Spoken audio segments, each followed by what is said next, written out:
6 महीने हो गए इंतज़ार करते करते। आज सीधे सीधे बता भी दो, कब कर रहे हो हमसे शादी?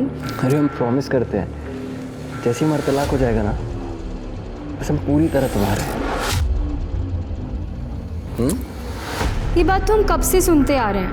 अरे तो अगर तलाक नहीं भी हुआ तो तुम्हें पूरी तरह खुश रखने की जिम्मेदारी हमारी, ठीक है? नहीं भी हुआ मतलब? तुम हमारे साथ सिर्फ मजे करना चाहते हो? आज के बाद अपनी शक्ल मत दिखाना हमें। स्वीटी, मजे करेंगे, करो मजे, बदतमीज। स्वीटी, कोई नहीं, मैं चलता हूँ, ठीक है? ठीक।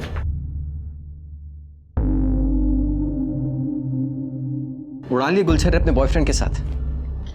इसे बहुत फट्टू है, हमें आते देखते ही भाग गया। अरे आप कैसी बातें कर रहे हैं? उसने नई गाड़ी ली है इसलिए वो मिठाई देने आया था।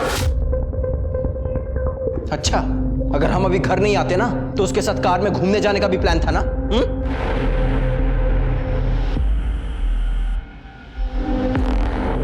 पिंकी बेटा तुम अंदर जाओ।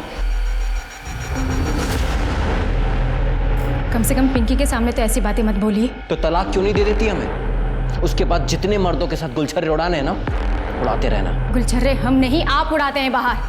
हम कुछ बोलते नहीं है, इसका मतलब ये नहीं कि हमें कुछ पता नहीं है। और रही बात तलाक की, भूल जाइए उसे आप। आपका मन हमसे भरा है और आपको तलाक देकर हम अपनी पिंकी की जिंदगी खराब नहीं कर सकते। और अगर आपको तलाक चाहिए तो ये घर और गांव की प्रॉपर्टी मेरे और पिंकी के नाम आप कर दीजिए।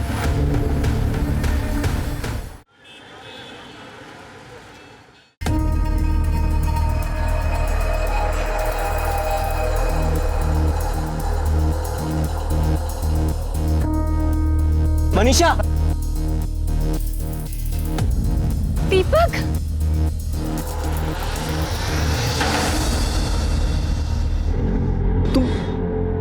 तुम यहाँ कैसे? पूरे 11 साल बाद मिल रही हो तुम्हारी शादी के बाद। हाँ? अरे मैं तुम्हारे पुराने पति पे गई थी, फिर पता चला कि तुम वहां पे रहते ही नहीं हो। वो तो 4 साल पहले ही छोड़ दिया, लेकिन तुम यहाँ कब आई? पिछले साल मेरे पति के एक एक्सीडेंट में डेथ हो गई, फिर माँ बाप के पास आ गई। अब वो भी नहीं रहे तो भाई रवि अब मेरा सहारा है। बच्चे तो कभी हुए ही नहीं। मैं तुम्हारा जैसा प्यार अपने पति को कर ही नहीं पाई दीपक, और ना वो मुझे। खैर छोड़ो, तुम बताओ तुम्हारी बीवी और बच्चे कैसे हैं? मेरी बीवी, उसका होना ना होना सब बराबर ही है। जगह जगह मुंह मारती फिरती है।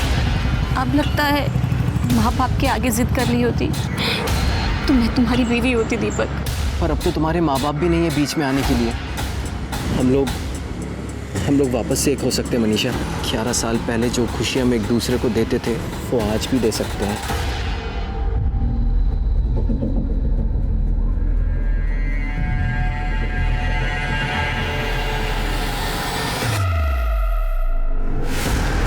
सुनिए जी आपके पति दीपक वर्मा है ना? जी आपके पति को हार्ट अटैक आया है। क्या? उनको यहाँ के गवर्नमेंट हॉस्पिटल में एडमिट किया मैंने। आप कौन है? मैं उनके ऑफिस में काम करता हूँ, उन्होंने मुझे आपको लाने के लिए भेजा है। जल्दी आइए, आइए। सीट बेल्ट बांध लो आप।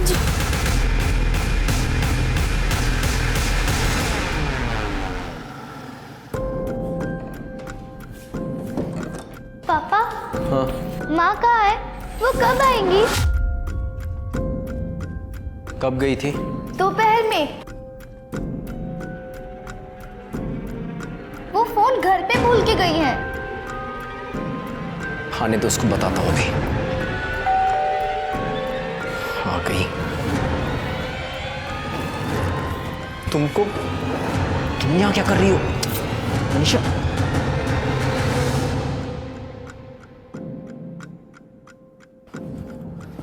बेटा आप अंदर जाके पढ़ाई करो। हाँ, हम बुलाते हैं। तुम यहाँ क्या कर रही हो? कोई देख लेगा तो? देख लेने दो, मुझे किसी का डर नहीं। मनीषा, अरे मिठाई तो लाओ। तुम ना मुंह मीठा करो। पर ये कौन है? पहचाना नहीं? ये मेरा भाई है रवि। 11 साल पहले मिले थे तो छोटा सा था और हमारी मदद करने लायक नहीं था, लेकिन अब इसने हमारी मदद कर दी है। तुम्हारी बीवी को हमारे रास्ते से हटा दिया दीपक। सर पता नहीं हमारी बीवी राधा कहाँ चली गई। सर बहुत ढूंढने की कोशिश करी पर कहीं नहीं मिल रही। सर प्लीज कुछ कीजिए सर, हमें समझ में नहीं आ रहा हम क्या करें। तुम निराश मत हो, तुम्हारी बीवी को ढूंढने की कोशिश करेंगे। यादव, जी सर। इनकी मिसिंग कंप्लेन लो और कार्रवाई शुरू करो। आइए। Thank you sir. Hello,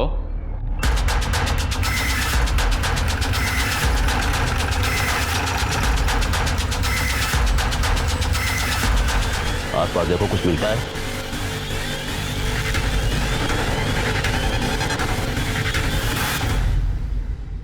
sir, ये सैंडल मिला है। कुछ मिला? सर अभी तक कुछ ऐसा नहीं मिला जिससे बॉडी की शिनाख्त हो सके। कितनी मिसिंग कंप्लेन है? सर तकरीबन 20 से 22 होंगे। बॉडी को पोस्टमार्टम के लिए भेजो और जितने भी मिसिंग कंप्लेन हैं सबको शिनाख्त के लिए बुलाओ। Okay sir.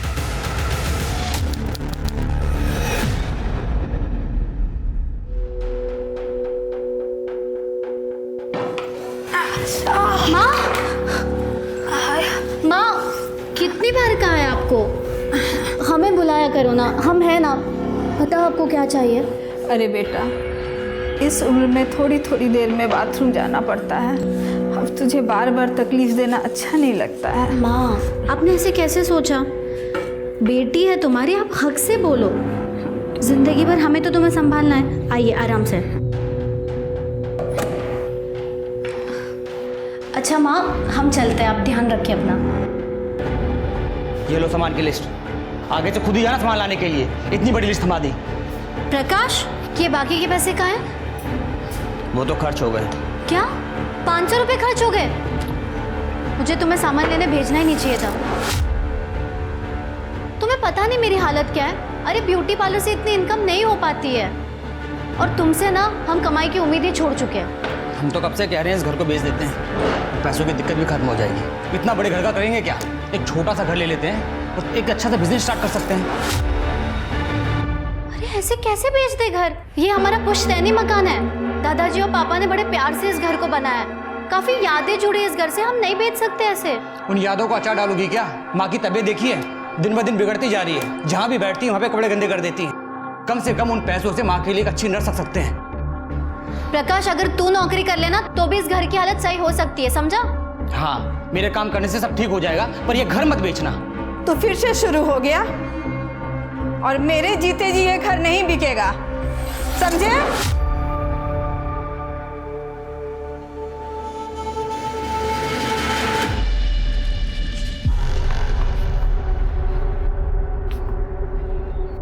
अरे राजू, प्रीति दीदी, हाय। पढ़ाई कैसी चल रही है तुम्हारी? अच्छी चल रही है दीदी।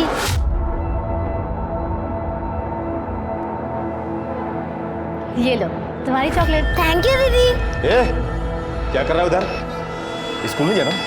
चल अंदर जा और जाके तैयार कर। ए, है क्या हाथ? क्या ये?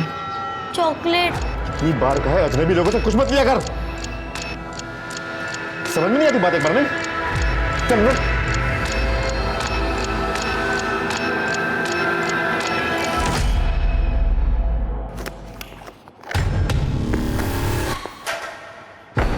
सुन, पता है ना माल किसको पहुंचाना है? पता है चाचा, लेकिन कल तो ऐसा लग रहा था कि पुलिस वाले अंकल हमें पकड़ लेंगे। चुप कर। छोटे बच्चे पर कोई शक नहीं करता। काम करेगा तो खाना मिलेगा, नहीं तो बहुत मार खाएगा। समझ में आ रही बात? ठीक है। चल फटाफट दे क्या। शाबाश।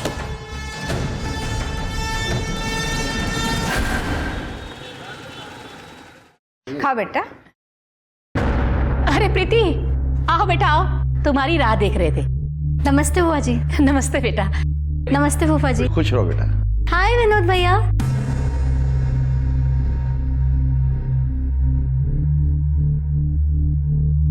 मैं ना कहती थी कितनी अच्छी जोड़ी लग रही है दोनों की। जोड़ी? ये सब क्या चल रहा है माँ? हमें कुछ समझ नहीं आया। अरे प्रीति बैठ बैठ। वो क्या है ना प्रीति, विनोद हमें बहुत पहले से कह रहा है कि हमको प्रीति से ही शादी करनी है। हमें तो कोई ऐतराज नहीं है, लेकिन माँ हमें एतराज है। विनोद हमारा कजिन भाई है, बचपन से उसे भैया कहते आ रहे। अब ये अचानक से पति कैसे मान लूं मैं? सब जानते हैं कि विनोद हमरे जेठ का लड़का है। उनके स्वर्गवास होने के बाद हमने विनोद को गोद ले लिया था। अरे तुम्हारा भैया कहाँ से हुआ? अब कितना अच्छा रिश्ता है ना, घर की बात घर में रहेगी। ये सब हमसे नहीं हो पाएगा। प्रीति प्रीति बेटा, अचानक ये सब बात सुन के परेशान हो गई होगी। थोड़ा वक्त दो उसको सोचने के लिए। तू बैठ बेटा। एक प्रकाश उठ, ले समोसा का। बैठ बैठ बैठ। घनश्याम क्या से लाया हूँ, बहुत पसंद है ना तुझे। खा। प्रीति तुम शादी के लिए इनकार क्यों कर रही हो? तुमको पता है ना हम तुमको बचपन से पसंद करते हैं। बचपन में खेल में हर बार तुम हमारी पत्नी बनती थी। तब की बात और थी, खेल था वो। हमने तुम्हें कभी उस नजर से देखा ही नहीं है। देखो प्रीति, मेरा दिल मत तोड़। तुम्हें चाहिए तो और समय ले लो। हम सब सोच समझ कर ही कह रहे। बहुत हो गया तुम्हारा नौटंकी। अगर तुमको शादी नहीं करनी है ना तो ये घर बेच दो। ये घर हमारे भैया और पापा का है, इसमें हमारा भी हिस्सा निकलता है। सुन रही है ना आप? हमको हमारा हिस्सा चाहिए। ये सब कह के काहे को बात बढ़ा रही हो? देखो कितने परेशान हो गए तुम। दिमाग थोड़ा शांत रखा करो, सब ठीक हो जाएगा। अब प्रीति को भी थोड़ा वक्त दो सोचने के लिए। जल्दी क्या है? अब खाओ बेटा, तुम समोसा खाओ। लो लो, अरे खाओ बेटा।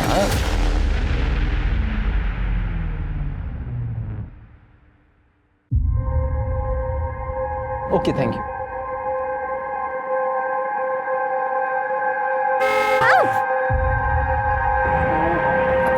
Sorry, I am sorry. आपको चोट तो नहीं लगी ना?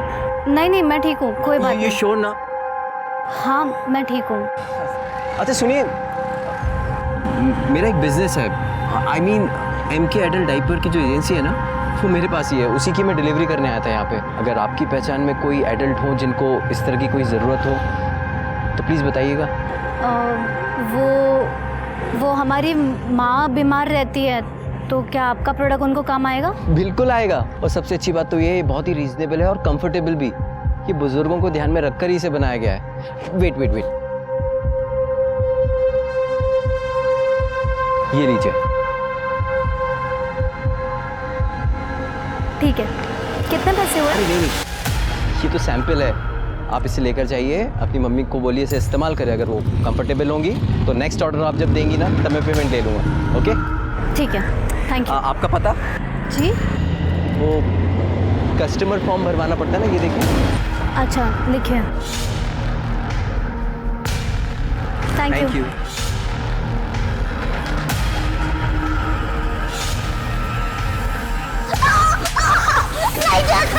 क्यों नहीं मानता मेरी बात? क्यों नहीं मानता मेरी बात? जो बोलने को करेगा। क्यों मारा इसे? क्या किया इसने? तो फिर आगे टांग अड़ानी? ये हमारा मामला आ जाता है। छोड़ दे, इस पे ना दोबारा हाथ मत उठाना, वरना ना पुलिस को बुलाऊंगी। पता है ना, बच्चों के साथ मारपीट करना गैर कानूनी है।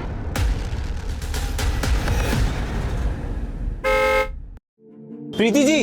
ओह हाय।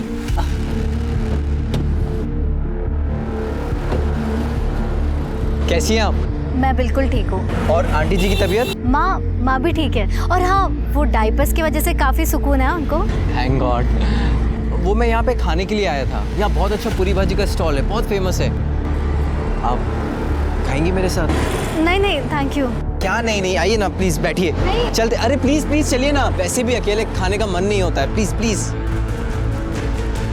खाओ ना, तुमको अच्छा नहीं लग रहा है क्या? नहीं काफी अच्छा है। और तुम्हारी फैमिली में कौन कौन है?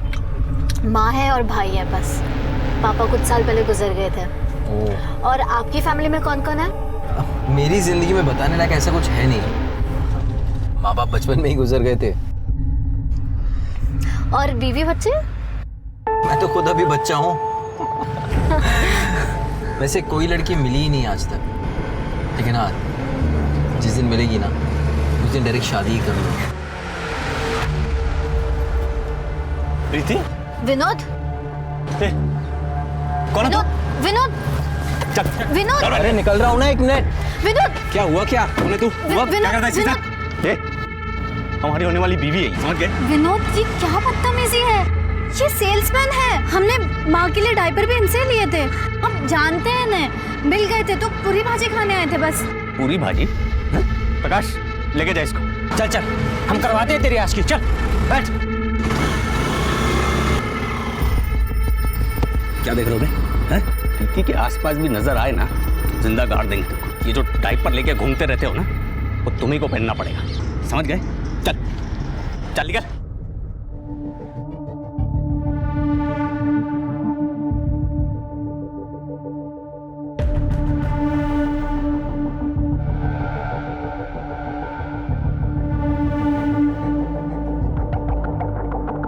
वो ब्यूटी पार्लर के बाहर इंतज़ार करने के बजाय तुम्हें फ़ोन करें तो चलेगा ना?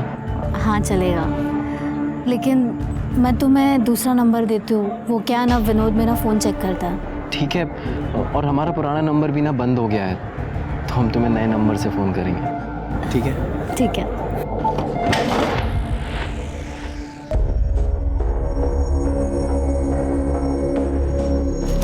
भैया दिन में ये सप्लाई का काम और रात को चौकीदारी, दो काम करके दिमाग भर आ गया है। पर क्या करें, परिवार के लिए सब करना पड़ता है। चंदन फ़ोन दे जरा अपना।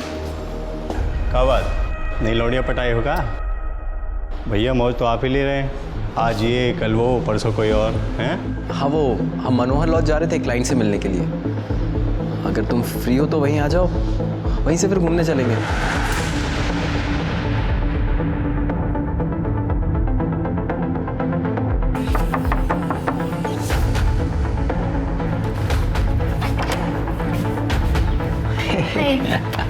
काम। दीपक, तुम्हारा क्लाइंट कहाँ है?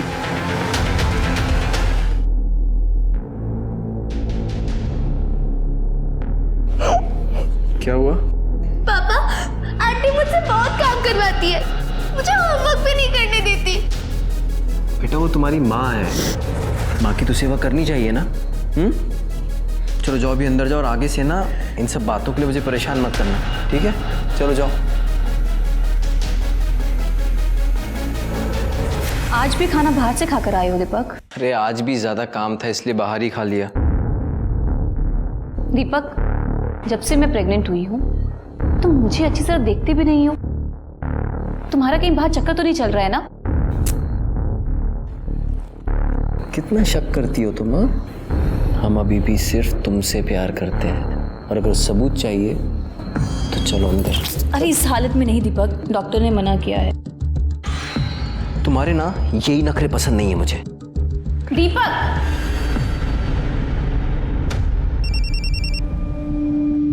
हाँ दीदी। रवि, हमें लग रहा है कि दीपक हमसे कुछ छुपा रहा है। शायद उसका कहीं चक्कर चल रहा है।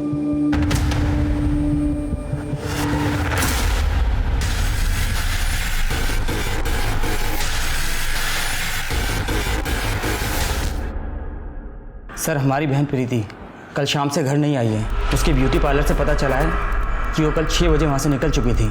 तो तुमने उसकी मिसिंग कंप्लेंट कल शाम को क्यों नहीं लिखाई? पुलिस 24 घंटे से पहले मिसिंग कंप्लेंट लिखती कहाँ है? प्रीति रोज कितने बजे घर आती है? वैसे तो सर वो 8 बजे तक आ जाती थी, लेकिन अभी कुछ दिनों से थोड़ा सा लेट आ रही थी। क्यों? शायद उसका किसी के साथ अफेयर चल रहा था। किसके साथ? पता नहीं सर, मैंने कभी पूछा नहीं। शर्मा, प्रीति की डिटेल्स इनसे ले लो। सर, तुम्हें किसी पे शक है? प्रीति का किसी से कोई झगड़ा या अनबन थी? विनोद कहने के लिए हमारा कज़न है, वो प्रीति से शादी करना चाहता है, पर प्रीति उसे शादी नहीं करना चाहती है। विनोद, हम तो प्रीति से 2 दिन पहले मिले थे, हमको क्या पता वो कहाँ है। हमने सुना है तो प्रीति को बहुत परेशान करता है, बहुत चिल्लाता है उस पर। सर, प्रीति को तो हम अपने घर की बहू बनाना चाहते हैं, हमें भी उसकी फिक्र है, और आप हम ही से सवाल पूछ रहे हैं। अब प्रीति की माँ अनुराधा का फोन भी आया था, वो बहुत परेशान है। आप प्रीति को ढूंढिए, बड़ी मेहरबानी होगी आपकी। सर, प्रीति के मोबाइल रिकॉर्ड्स, उसके मोबाइल की लास्ट लोकेशन संगटा जंगल के आसपास की है, जिसके बाद उसका फ़ोन स्विच ऑफ हो गया। सर, कॉल रिकॉर्ड्स में भी कुछ सस्पिशियस नहीं मिला है, ना कोई लेट नाइट कॉल्स, ना कोई ऐसे कॉल जिस पे बहुत देर तक बातें हुई। सभी कॉल्स या तो काम से रिलेटेड थी या तो फैमिली के साथ। सर, संगटा जंगल में एक लाश मिली है।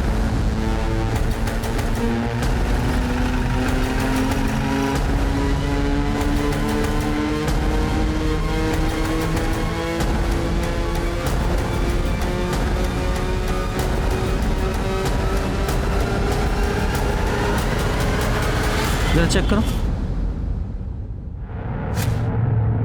सर ये तो प्रीति है। जिसका डर था वही हुआ।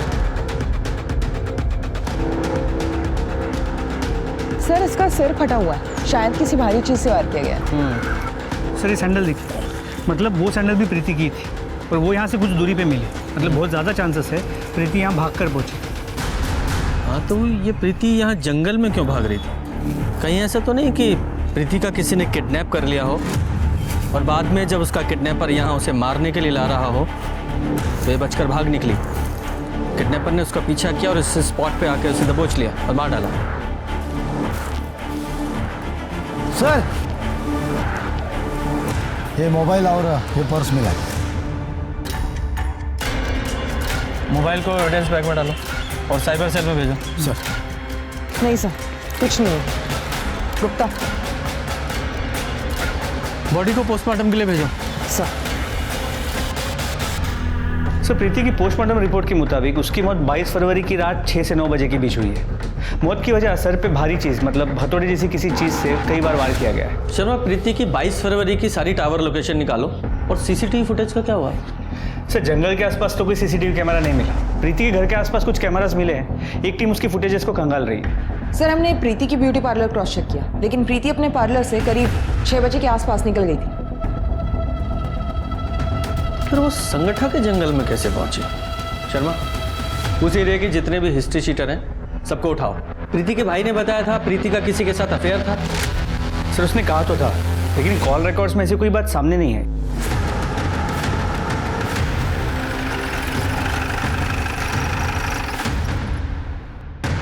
सर, माँ, घर की तलाशी लो।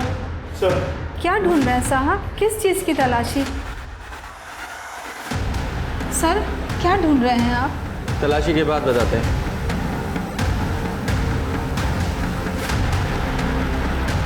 सर ये फोन में। ये फोन किसका है? ये तो प्रीति का ही फोन है, पर सर वो इसे इस्तेमाल नहीं करती थी।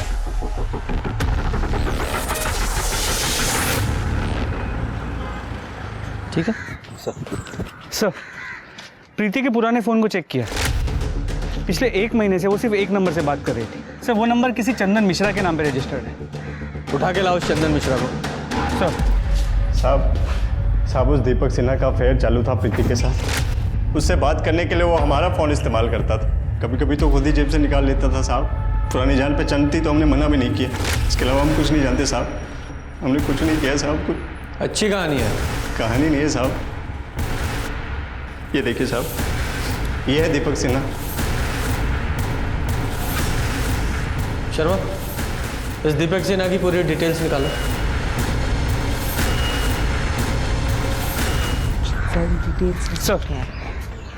सर दीपक सिन्हा के बारे में कुछ इंपॉर्टेंट बातें पता चली।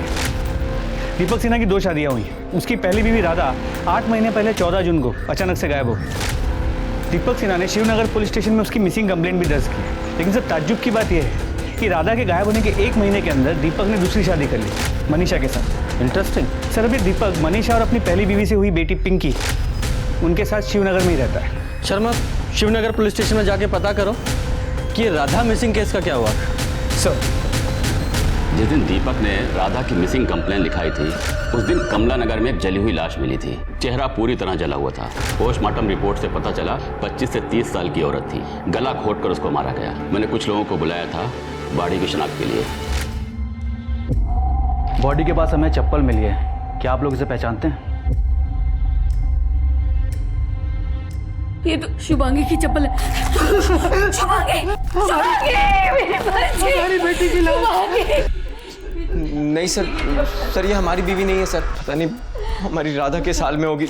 राधा मिसिंग केस तो अभी भी ओपन है, लेकिन राधा का अभी तक कुछ पता नहीं चला। आपने बॉडी की डीएनए टेस्ट करवाई थी? नहीं, हमने डीएनए सैंपल लिया था, लेकिन चौबे फैमिली ने जब बॉडी की शिनाख्त कर ली तो हम लोगों ने बॉडी उनको सौंप दी। वेरी गुड शर्मा, ये डीएनए प्रिजर्व है, ये तो हमारे लिए बहुत अच्छी खबर है। इस चौबे दंपति को ढूंढो, उनकी ज़रूरत पड़ेगी। तब तक मैं इस दीपक की खबर लेता हूँ। Okay sir. प्रीति? कौन प्रीति सर? मैं किसी प्रीति को नहीं जानता। नाटक बंद कर। वो चंदन है ना तेरा सिक्योरिटी वाला, सब उगल दिया उसने। तेरा अफेयर था ना प्रीति के साथ। दीपक, ये सब क्या है? इंस्पेक्टर सर क्या बोल रहे हैं? 22 फरवरी की शाम को 6 से 8 बजे के बीच कहाँ था तू? मैं तो ऑफिस में ही था सर। अच्छा, क्या सबूत है? सर सबूत तो हम खुद हैं सर। हमारा प्रीति के खून से कुछ लेना देना नहीं है सर। मैंने खून कब कहा? मैंने तो ऐसा कोई आरोप नहीं लगाया।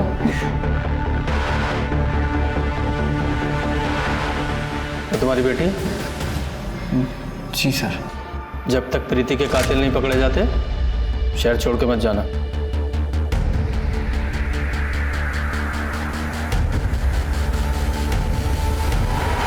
आपकी बेटी शुभांगी के केस के बारे में आपसे बात करनी थी। उसका कोई फोटो है आपके पास? जी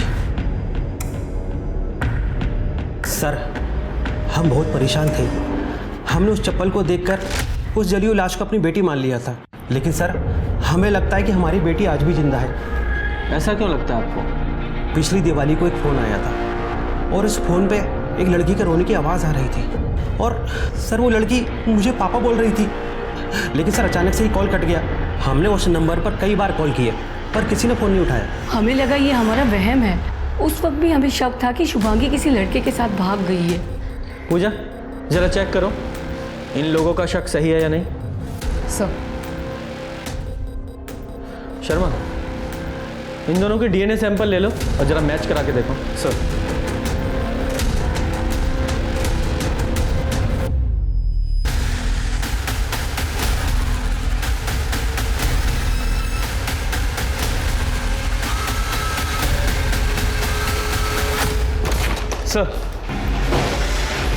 सर मेडिकल रिपोर्ट, जली हुई बॉडी शुभांगी चौबे की नहीं है। तो वो डीएनए दीपक सिन्हा की बेटी पिंकी से मैच करा के देखो। सर दिवाली के दिन चौबे फैमिली को जो कॉल आया था वो नागपुर के रमेश नगर के पीसीओ से किया गया था। फिर नागपुर पुलिस को कांटेक्ट करो और देखो ये शुभांगी जिंदा है या नहीं। सर।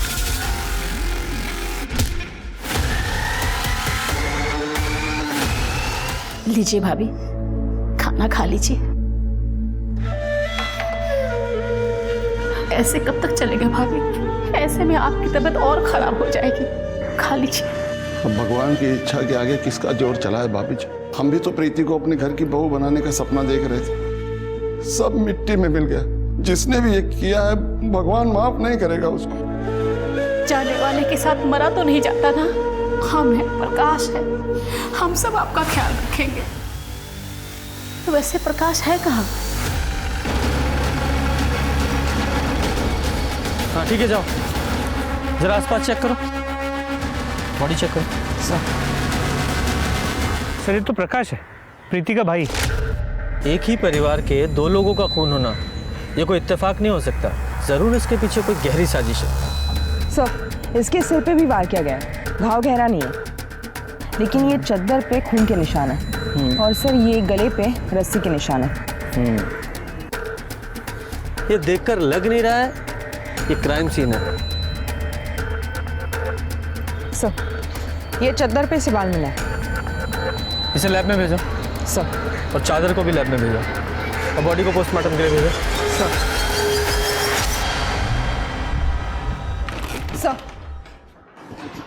सर नागपुर पुलिस ने इंक्वायरी की है, हमारा शक सही निकला। शुभांगी नागपुर में रहती है अपने पति के साथ। ये रही उन दोनों की फोटो। सर शुभांगी ने कबूल किया कि उसके माँ बाप इस शादी के खिलाफ थे, इसलिए वो गोरखपुर से नागपुर भाग गई थी। Good job.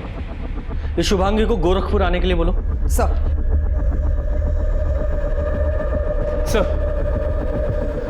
उस जली हुई बॉडी का डीएनए दीपक की बेटी पिंकी के डीएनए से 50% मैच करता है। वो बॉडी राधा की थी। सर एक और सस्पिशियस बात पता चली, दीपक और उसकी दूसरी बीवी मनीषा बहुत पुराने आशिक हैं और मनीषा का भाई रवि हिस्ट्री शीटर है, मारपीट के केस में अंदर जा चुका है। ये दीपक सिन्हा ने अपनी पत्नी राधा की मिसिंग कंप्लेंट 14 जून 2019 को दर्ज की थी ना? जी सर। ये मनीषा और उसके भाई रवि की 14 जून 2019 की डिटेल्स निकालो। चल बैठ। मैम आपको कोई गलतफहमी हुई है। मैं प्रेग्नेंट हूँ और इस हालत में मैं किसी का खून कैसे कर सकती हूँ? और वैसे भी उस दिन तो मैं डॉक्टर के पास गई थी। चुप, एकदम चुप रहे। 8 महीने पहले शिवनगर पुलिस को जिस औरत की जली हुई लाश मिली थी वो तेरी बीवी राधा की थी और ये बात साबित हो चुकी है। तू बताएगा या तेरे हलक से निकलवाऊं? साहब हमने नहीं मारा उसको साहब इसने मारा है उसको। साहब झूठ बोल रही है साहब, मैंने किसी को नहीं मारा साहब। 14 जून जिस दिन राधा का मर्डर हुआ, तेरे मोबाइल के टॉवर की लोकेशन उसी एरिया की थी जहां हमें उस औरत की जली हुई बॉडी मिली थी। पूरी इन्फॉर्मेशन है हमारे पास। साहब हमने कहा था ना साहब यही खूनी है साहब। तेरे लिए किया मैंने सब कुछ, ये हमारे लिए किया है, अपनी बहन के लिए किया। हमने कहा था राधा को मारने के लिए। मेरी बहन के लिए लगा तू से बीच में। अब ये भी बताओ कि प्रीति और प्रकाश को क्यों मारा? साहब हम तो प्रीति से प्यार करते थे, हम क्यों मारेंगे उसको? साहब इसने ही मारा है साहब प्रीति को भी। अच्छा, पहली बीवी को मारकर दूसरी शादी की और दूसरी बीवी के होते हुए तीसरी लड़की के पीछे पड़ा था तू। अगर तू प्रीति की जिंदगी में नहीं आता तो ये उसे नहीं मारता, जिंदा होती वो आज। साहब मैंने सिर्फ राधा को मारा साहब। आपके पति दीपक वर्मा है ना जी? आपके पति को हार्ट अटैक आया है।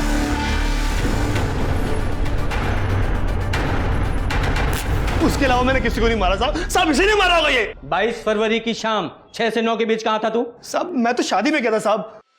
और तू कहाँ था? हम ऑफिस में थे साहब। शर्मा जरा पता लगाओ कितना सच बोल रहे हैं दोनों। और गुप्ता जरा अच्छे से खातिरदारी करो इनकी।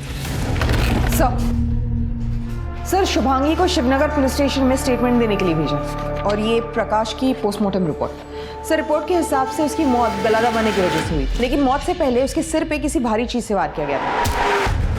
सर प्रकाश के चद्दर पर उसके अलावा और किसी के भी हेयर सैंपल्स मिले।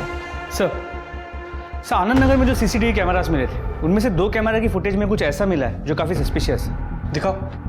सर ये देखिए, प्रीति इस कैमरा के सामने से करीब 6:35 पे गुजर रही है और इस कैमरा के सामने वो करीब 7 बजे पहुंच रही है। मतलब सर उसे 25 मिनट लगे। लेकिन जब हमने इसके पहले के दिनों की फुटेज को कंपेयर किया तो ये डिस्टेंस कवर करने के लिए वो सिर्फ 10 मिनट ले रही थी। मतलब 15 मिनट के लिए ये प्रीति कहीं रुकी थी।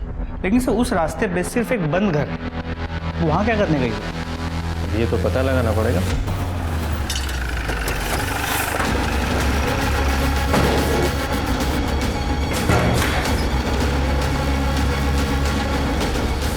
जरा चेक करो, वो दरवाजा देखो। चलो जरा चेक करो।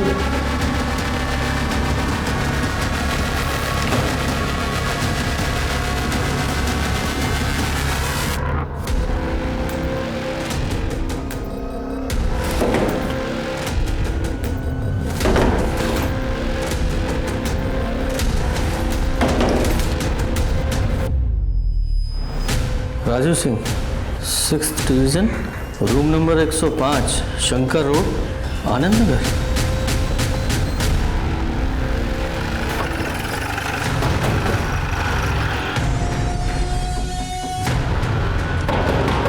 कौन है? बोलो। दरवाजा तोड़ दोगे? तलाशी लो जरा। सर हुआ क्या सर? ये क्या हो रहा है सर? ये सर मैं इज्जतदार आदमी हूं, आप ऐसा कर नहीं सकते। बेटा ये बैग तुम्हारा है ना? खोलो इसे। हाँ।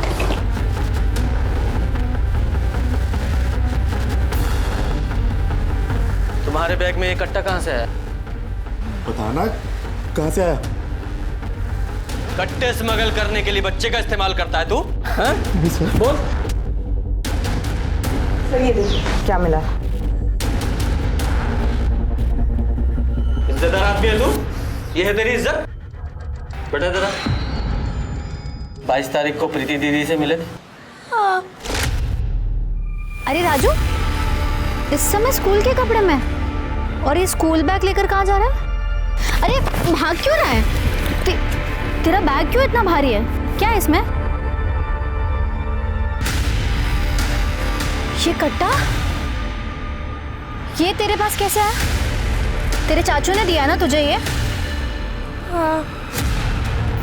आज तो मैं उसका बंदोबस्त करके रहूंगी, उसे जेल भिजवाऊंगी। चाचा प्रीति दीदी को पसंद नहीं करते थे और प्रीति दीदी को गालियां देते थे। प्रीति के पुलिस में कंप्लेंट करने से पहले मार दिया उसको तूने। अरे साहब मैं उस दिन उससे मिला ही नहीं, मैं पूरा दिन अपने घर में था। पता ना तेरा चाचा कहाँ था। वो क्या बताएगा? तो कितना सच बोल रहा है सब पता चल जाएगा। थाने चल के तेरे हलक में से उगलवाएंगे। लेके चलो इसे। हेलो, ठीक है हम देखते हैं। सर, मुन्ना खबरी का फ़ोन था। आनंद नगर के मनोहर लॉज में हर कमरे में कैमरा लगे हुए हैं। वहाँ कपल्स आते तो उनकी रिकॉर्डिंग की जाए।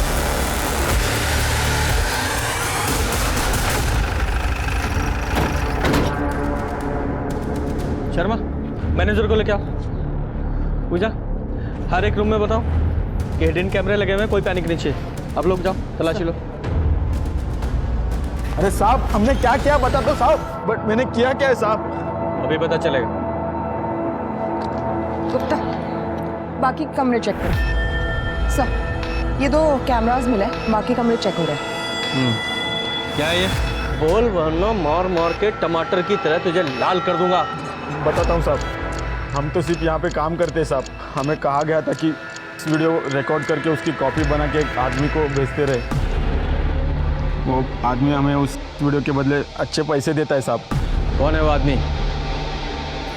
कौन है वो आदमी? शर्मा, जहां इन कैमरास की वीडियो रिकॉर्डिंग होती है वो हार्ड डिस्क रिकवर करो। सर, मनोहर लॉज से जो हार्ड ड्राइव बरामद हुए थे उनमें कई से वीडियोस मिले। सर, उनमें से एक वीडियो में प्रीति भी है। प्रीति? सर ये देखिए।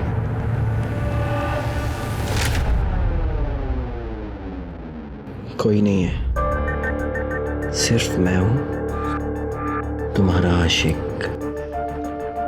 प्लीज दीपक, ये सब मत करो। अरे प्रीति, प्यार करते हैं हम तुमसे।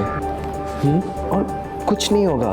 दीपक प्लीज दूर जाओ। कुछ नहीं होगा प्रीति, मैं बोल रहा हूँ। दीपक मुझे छोड़ो। देखो शादी के बाद ये सब ठीक है, लेकिन उसके पहले कुछ भी नहीं। मुझे घर जाना है। नहीं, मुझे प्रीति हमारी बात सुनो। सॉरी, अब गलती हो गई हमसे। प्यार करते हैं तुमसे इसलिए थोड़ा सा बहक गए थे। पर तुम्हारी मर्जी के बिना हम तुम्हें कभी हाथ भी नहीं लगाएंगे। सच कह रहे हैं। और जल्दी हम तुम्हारे घर आएंगे शादी की बात करने। सच? हाँ, प्रॉमिस।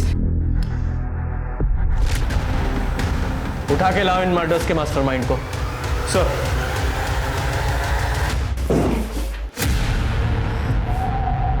सीधे सीधे सच्चाई बताओगे या और मार खाओगे? बता रहे हैं। उस लॉज से हमने जब नए वीडियो का स्टॉक मंगाया तो उसमें हमको प्रीति भी दिखी। हमारा माथा घूम गया।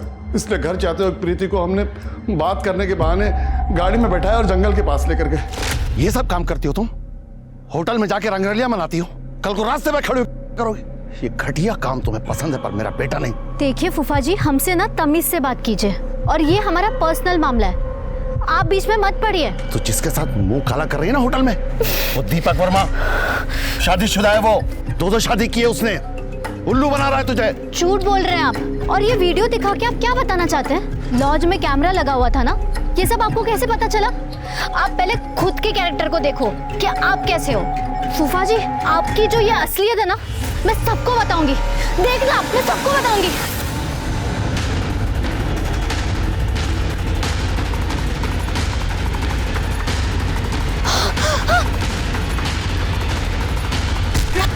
ये बात हमने अपनी बीवी को बता दी। पहले तो ये हम पे बहुत गुस्सा हुआ, फिर इसको बदनामी का डर लगा तो। सुनो जी, हमको ना इस शहर छोड़कर चले जाना चाहिए। अरे पुलिस वाला बहुत होशियार होते हैं। अगर उनको पता चल गया कि प्रीति का खून आपने किया है तो जिंदगी भर जेल में सड़ोगे फिर। कितनी बार तुमसे कहा है कि ये बातें मुंह से मत निकाला करो। हमने मारा प्रीति को। देखो प्रकाश, पुलिस के पास जाएंगे और सब कुछ सच सच बता देंगे। हमारी बात सुनो ना प्रकाश, हम समझा रहे ना तुमको क्या हुआ था। हम उसकी लाश चादर में लपेट कर लेकर गए और जब फेंकने लगे तो हमको चादर पे खून लगा हुआ दिखा, इसलिए हमने चादर भी वहीं छोड़ दी। और वही चादर तुम्हें फांसी के फंदे तक पहुंचाएगी। उस चादर पे तुम्हारे बाल मिले हमें। इन दोनों के खिलाफ दोनों मर्डर की चार्जशीट बनाओ। सर, प्रीति और प्रकाश के खून के आरोप में चरणदास और उसकी पत्नी सुमन को सजा मिली। दूसरी तरफ राधा की हत्या के मामले में कोर्ट ने दीपक, मनीषा और उसके भाई रवि को दोषी करार दिया।